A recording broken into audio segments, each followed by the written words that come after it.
Kapan kita kembali pada sejatinya diri? Tepat saat kita mendapatkan hidangan dari langit. Bukan hidangan dari bumi. Hidangan dari langit berarti hidangan dari alam-alam yang tinggi. Udah dapat gak hidangan itu? Udah dapat belum? Nah, orang yang sudah dapat hidangan dari langit memasuki kriteria orang yang bertakwa. Sesuai dengan Quran surat Al-Baqarah tadi, wa id akhadna mitsaqakum wa rafa'na faqakumtur. Dan ingatlah ketika kamu mengambil janji dariku, aku angkat kesadaranmu. Wa rafa'na faqakumtur, diangkat kesadarannya. Yang tadinya enggak sadar jadi sadar, mengalami kiamat dalam dirinya, hari kebangkitan kesadaran. Setelah diangkat kesadarannya, khudu ma atainakum biquwatin. Lalu Allah bertajali di puncak kesadarannya. Ketika sudah bertajali di puncak kesadarannya, wazkuru ma fihi, ingat yang Allah sudah tunjukkan, la'allakum tatakun, baru kamu disebut orang yang bertakwa. Kira-kira kalau takwa seperti ini menurut Quran sudah kita capai belum? Sudah belum? Karena kita tuh terbiasa ngomong tetapi nggak jelas. Saya tuh heran ya, banyak orang kalau ditanya pedoman hidupmu apa? Quran, sunnah, Quran, sunnah. Begitu saya tunjukkan dari Quran yang sebenarnya menolak, bahkan menyerang. Ini Quran loh. Takwa itu ada 4. 1 mengambil janji, yang kedua diangkat kesadarannya, warofa'na faqakumtur, yang ketiga ditunjukkan di kesadarannya, Allah menunjukkan diri. Setelah Allah menunjukkan diri kesadarannya, wazkuru mapi, baru bisa ingat. Kan tidak mungkin kita bisa mengingat sesuatu yang kita tidak tahu. Betul apa tidak? Nah, kalau sudah bisa mengingat Allah, baru yang sebut dengan la'allakum tatakun. Jadi puncaknya takwa itu ingat kepada Allah. Dan hanya orang yang sudah tahu dan kenal kepada Allah yang bisa mengingat Allah. Jangan ngaku-ngakulah. Kalau udah pakai baju takwa langsung aja mutakin. Baju takwa gampang. 50.000 udah bisa dapat di pasar baru.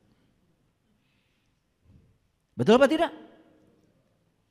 Kalau itu baju itu yang disebut takwa, murah banget. Padahal takwa itu adalah baju yang sangat istimewa. Fatazawwadu fa inna khairuz zadi taqwa. Berbekalah kamu dan sebaik-baiknya bekal adalah takwa. Kalau takwa level dimensi itu jadi bekal. Kemanapun kita pergi, nggak akan celaka kalau kita selalu ingat kepada Allah. Maaf, ingat itu nggak ada suaranya.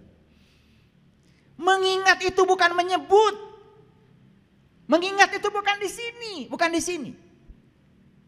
Nggak tahu di mana, tetapi di bagian yang terdalam dari diri kita. Clear sampai sini?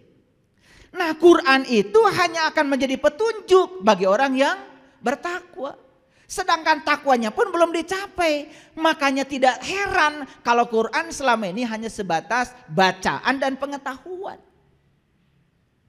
Gitu. Gitu apa tidak? Iya. Makanya Quran sampai ini masih perawan. Hanya disentuh-sentuh bagian luarnya, cara membacanya, tajwidnya, idghamnya, ikhfa'nya, itu saja tiap hari dibesar-besarkan. Bukan tidak boleh, bagus itu juga nggak boleh salah. Tapi masa gitu-gitu aja. Makanya hari ini kita bertekad menciptakan akhir yang baru. Supaya kita mendapatkan akhir yang baru. Karena akhir itu berawal dari awal. Kalau awalnya baru, akhirnya akan baru. Paham? Oke. Baik. Kita masuk, mulai. Tidak ada yang bisa kembali ke masa lalu. Setuju? Saya tanya dulu. Betul nggak kalimat ini? Tidak ada yang bisa kembali ke masa lalu. Setuju? Oke, kalau setuju. Berarti tidak ada yang bisa kembali dan memulai awal yang baru. Kita lahir tahun berapa? Kita tidak bisa mengawali lagi dari tahun itu, betul? Itu sudah lewat. Sehingga kita tidak mungkin menciptakan awal yang baru. Itu sudah lewat. Waktunya saja sudah lewat. Maka kita tidak mungkin bisa mengulang yang sudah lewat. Jadi kita tidak mungkin menciptakan awal yang baru. Tetapi kita masih punya hari ini, bukan? Tetapi kita masih punya hari ini, bukan? Siapapun yang bisa memulai hari ini, maka dia akan bisa membuat akhir yang baru. Saya menawarkan, mau nggak takwa model tadi? Itu versi Quran, mau? Ya mulai sekarang.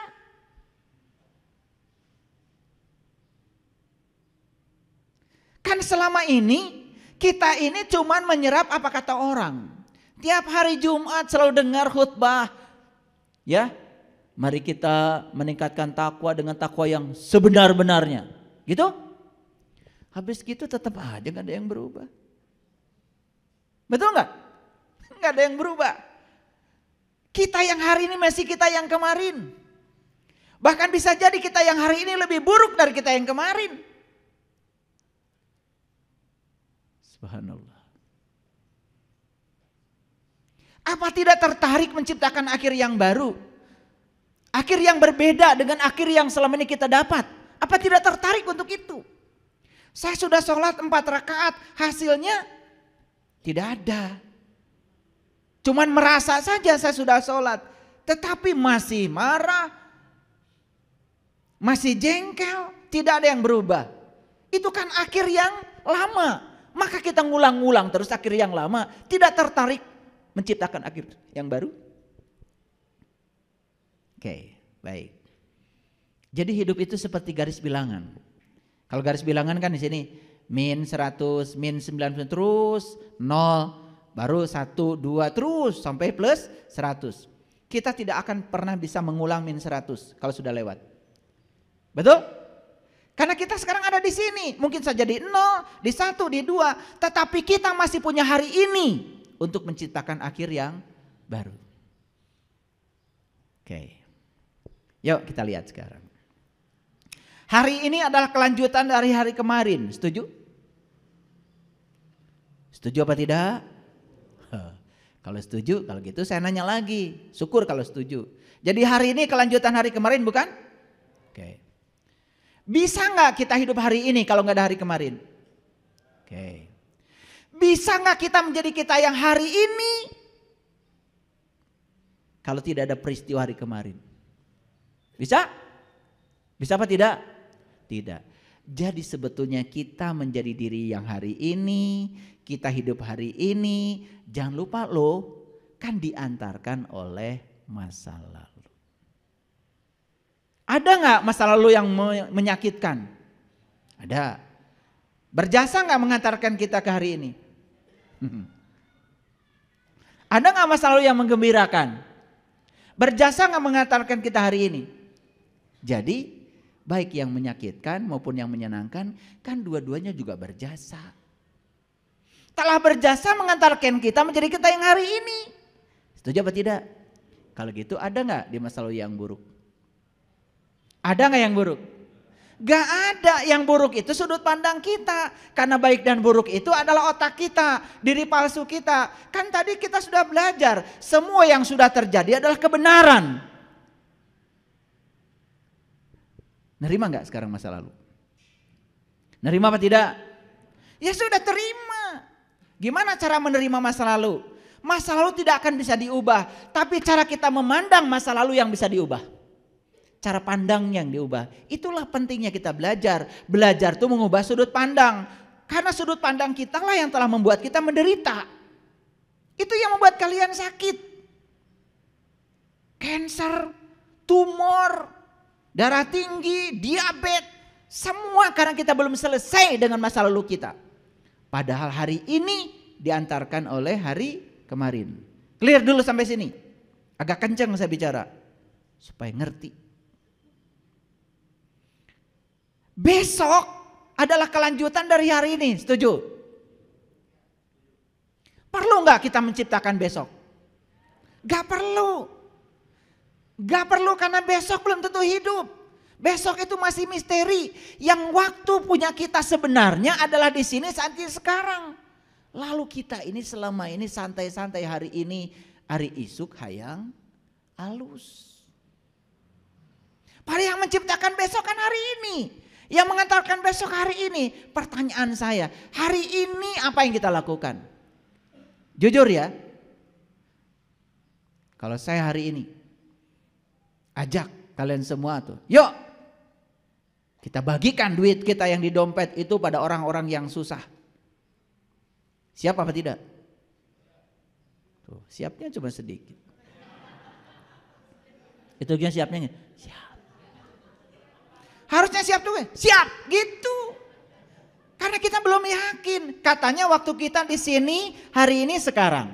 Dan yang kita bagikan hari ini oleh kita itu milik kita. Yang disimpan di bank, yang berupa rumah, yang berupa deposito, semua itu misteri. Belum tentu kita nikmati. Bisa jadi kita tinggalkan sia-sia. Bisa jadi bara bagi anak cucu kita.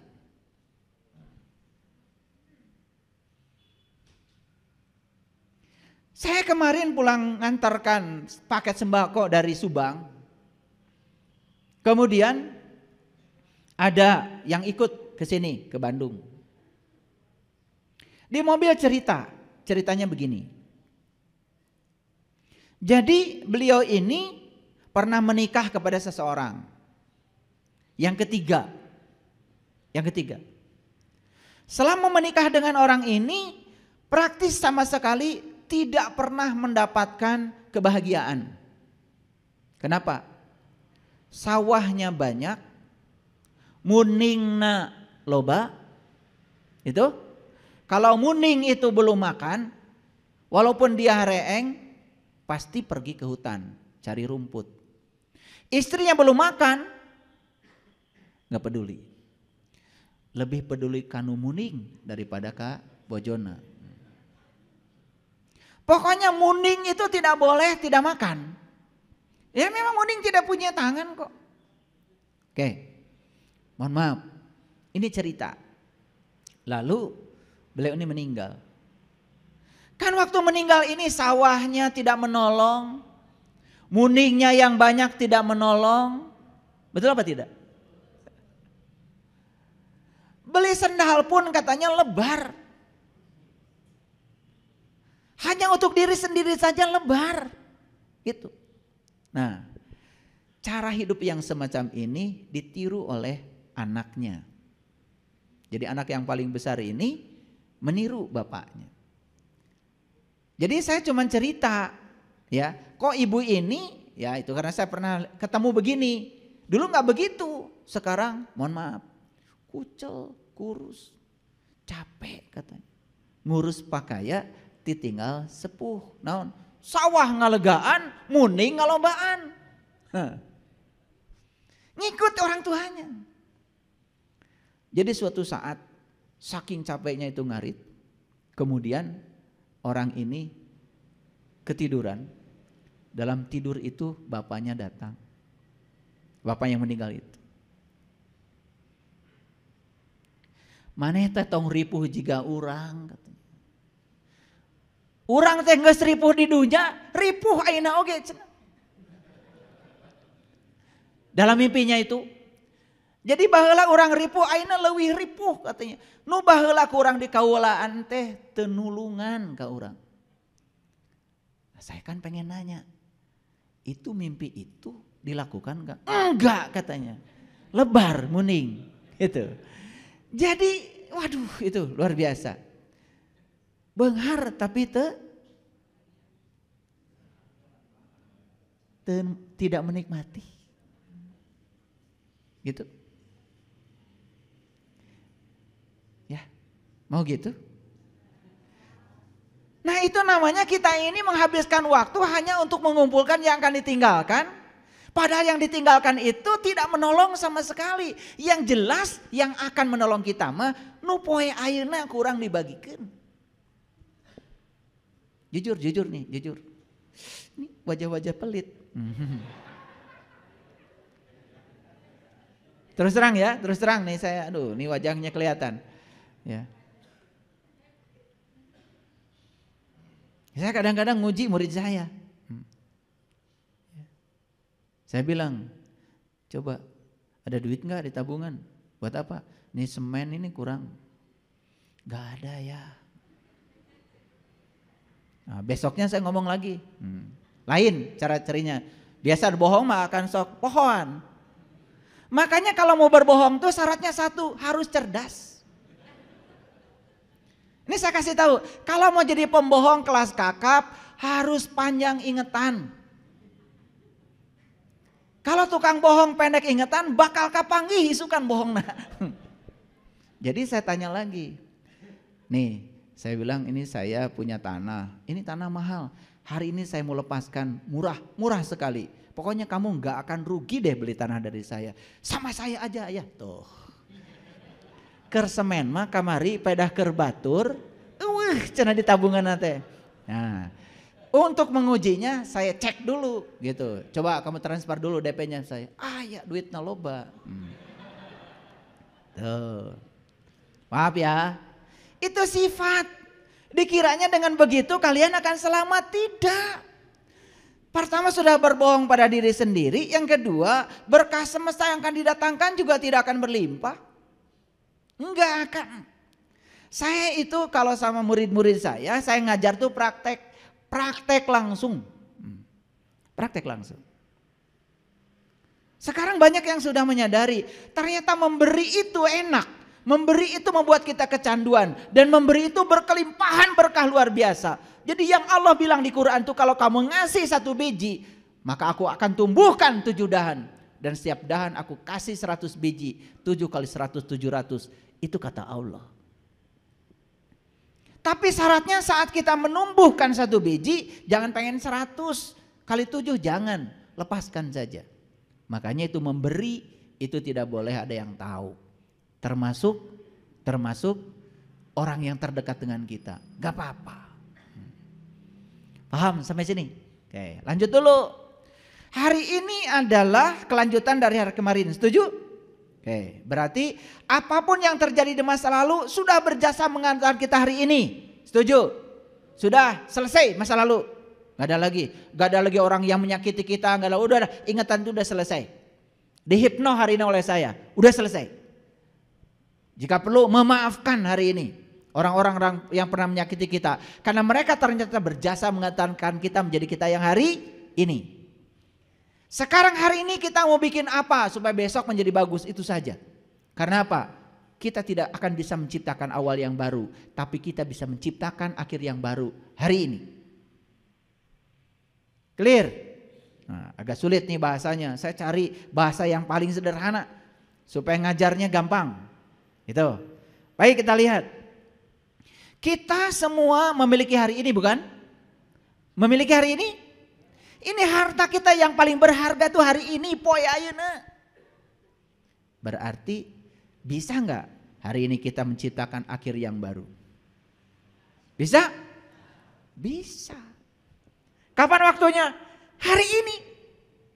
Makanya di Quran dikatakan walal akhiratu khairun laka minal ula.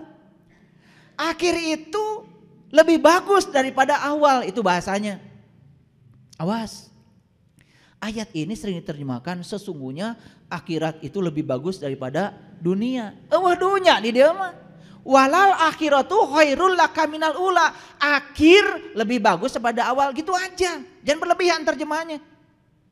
Selama ini diterjemahkan sesungguhnya akhirat itu lebih bagus pada dunia. Makanya banyak orang yang salah. Bagian orang lain di dia. Jaga. Gitu. Oke. Itu yang membuat kita jadi salah kaprah memahami kehidupan. Di dia balangsak atau komoditi itu. Betul? Coba. Mau ngaji aja ke Cimahi sekarang ongkos gak punya. Kan balangsak di dunia. Rekumah di akhirat bahagia. Moal panggih jeung saya. Betul apa tidak? Jadi artinya akhir itu lebih baik daripada awal. Apa maksudnya? Kita berkesempatan untuk menciptakan akhir yang baru hari ini. Itu maksudnya. Clear? Itu. Jadi agama tuh di sini saat ini sekarang dulu. Karena kalau hari ini adalah penentu hari esok, berarti sudah kita bikin hari ini. Gitu. Awas ya. Bagian orang melain di dia. Jaga. Jaga orang. Di itu. Tidak mungkin seseorang tiba-tiba menjadi bahagia nanti kalau tidak bahagia hari ini. Kan hukum tarik menarik. Hanya kebahagiaan yang bisa menarik kebahagiaan. Kalau kita hari ini sedih balangsak, kan pikiran gak sedih balangsak. Kita yang akan menarik kesedihan dan kebalangsakan. Itu hukum tarik menarik. Jadi hukum tarik menarik itu bukan hanya massa dengan massa. Energi dengan energi juga tarik menarik. Kalau saya cerita ini nanti nggak habis waktu. Ya nggak akan cukup waktu 60 SKS. Nggak akan ngerti. Harus belajar hukum gravitasi. Ya. Mahasiswa aja banyak yang nggak lulus udah ngambil jurusan fisika. Apalagi kalian belajar juga enggak. Ya. Udah dibatasi aja dulu. Akhir itu lebih bagus daripada awal. Artinya apa? Kalau kita tidak bisa menciptakan awal yang baru, gak apa-apa karena waktu sudah lewat. Tapi kita masih punya hari ini dan hari ini kita bisa menciptakan akhir yang baru. Setuju? Walal akhiratu khairul laka minal ula. Jadi gak ada dunia ini. Akhir lebih bagus dari awal. Gitu aja terjemahannya.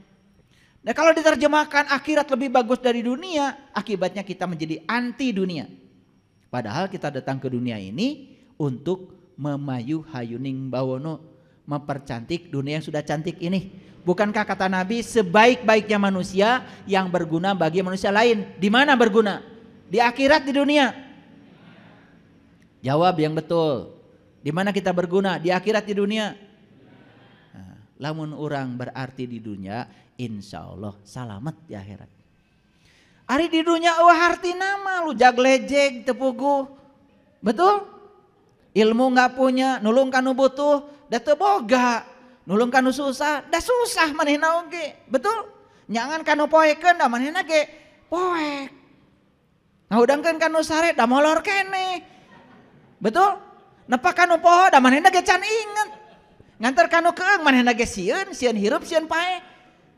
Ieu jelema eueuh gunana. Di mana eueuh guna di akhirat di dunia? Nah lamun di dunia eueuh gunana rek kumaha guna di akhirat? Da hirup mah ayeuna di dieu. Nah, persoalan akhirat mah udahlah, itu yang menentukan hari ini kita bikin apa. Saya yakin kalau hari ini kita menciptakan sesuatu, maka kita akan memiliki akhir yang baru. Setuju? Oke. Baru satu ayat. Pelan-pelan ya ngajinya. Di Quran surat Al-Kahfi ayat 23. Nih yang sering baca Al-Kahfi hari Jumat, yang pengen duitnya banyak, pasti pernah baca ayat ini.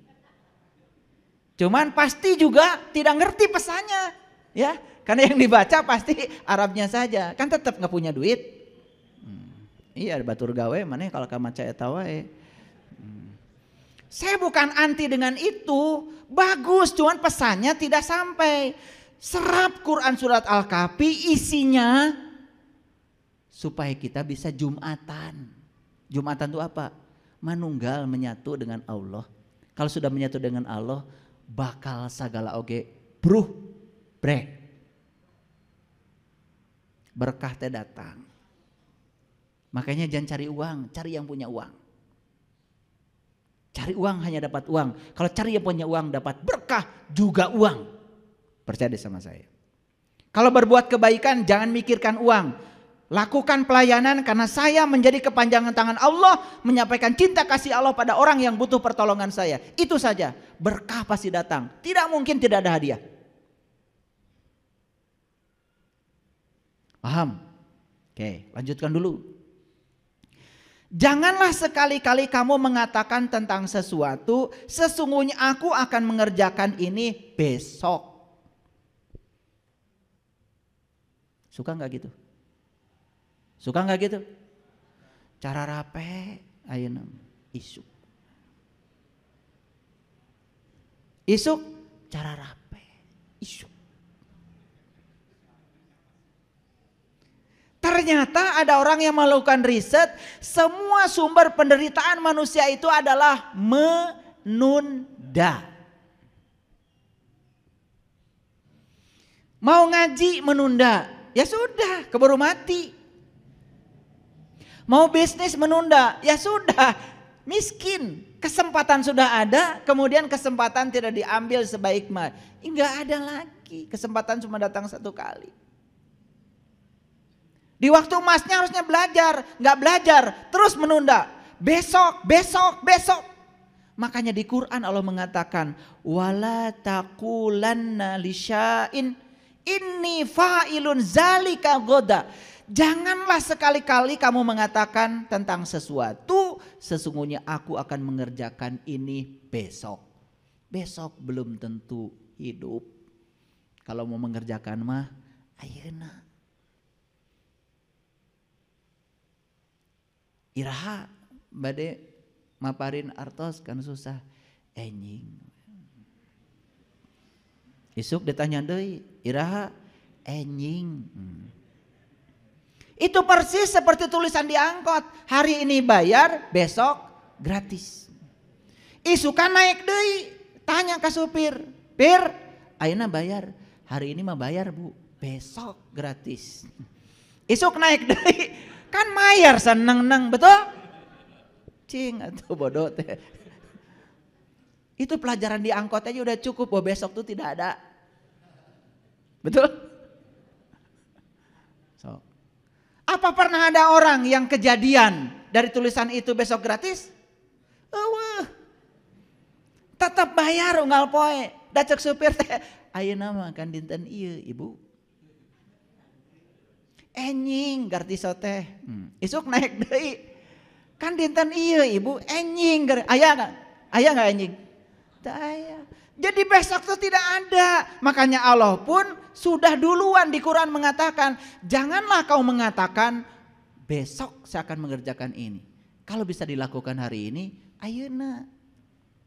Itu yang saya maksud dengan kita tidak akan bisa menciptakan awal baru.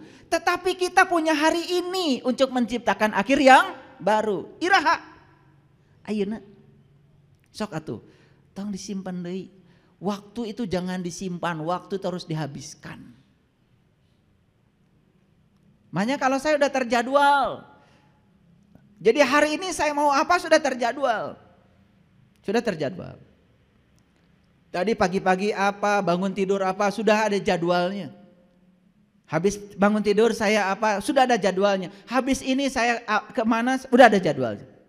Sampai nanti malam, bahkan tidur pun sudah ada jadwalnya. Karena perencanaan itu penting. Itu manajemen waktu. Supaya tidak ada waktu yang terbuang. Karena apa? Karena saya sadar saya hidup hari ini, di sini, sekarang. Besok tidak ada. Clear? Suka menunda? Ya. Makanya wajah-wajah bermasalah kayak gini. Ini dari menunda. Mau belajar makrifat nanti kalau sudah pensiun. Mani gagah jika nyawe bakal boga umur nepi ka pensiun. Gagah. Mau bahagia juga besok. Besok, lusa kalau saya rumahnya bagus saya pasti bahagia. Besok, lusa kalau saya punya uang banyak pasti bahagia. Atuh rek bahagia mah yeuna nawe. Belum tentu umur kita sampai uang banyak. Belum tentu umur kita sampai punya rumah baru. Betul apa tidak? Kumaha lamun kitu. Berarti kita meninggal dalam keadaan sedih atuh. Bahagia saja pakai syarat. Padahal bahagia mah keputusan. Putuskan aja sekarang bahagia. Makanya kalau mau berbahagia, berbahagialah. Gitu aja kata-kata bijaknya. Ulangi. Saking singkatnya kata-kata ini banyak yang tidak ngerti. Kalau mau berbahagia, berbahagialah. Gitu aja. Susah ini tuh memang bahasa ini dimengerti. Saya juga dulu berulang-ulang. Ini orang bijak setinggi ini. Ya ini kan kata-kata ini dari filosofi Yunani. Tidak mungkin para filosof bicaranya sembarangan. Kalau ingin berbahagia, berbahagialah. Cuma gitu ternyata cara bahagia itu. Kalau ingin bahagia, berbahagia. Gitu aja. Gak pakai duit, gak pakai pergi ke ini, ke ini, gak ada. Kalau ingin berbahagia, berbahagialah. Paham? Gitu kok.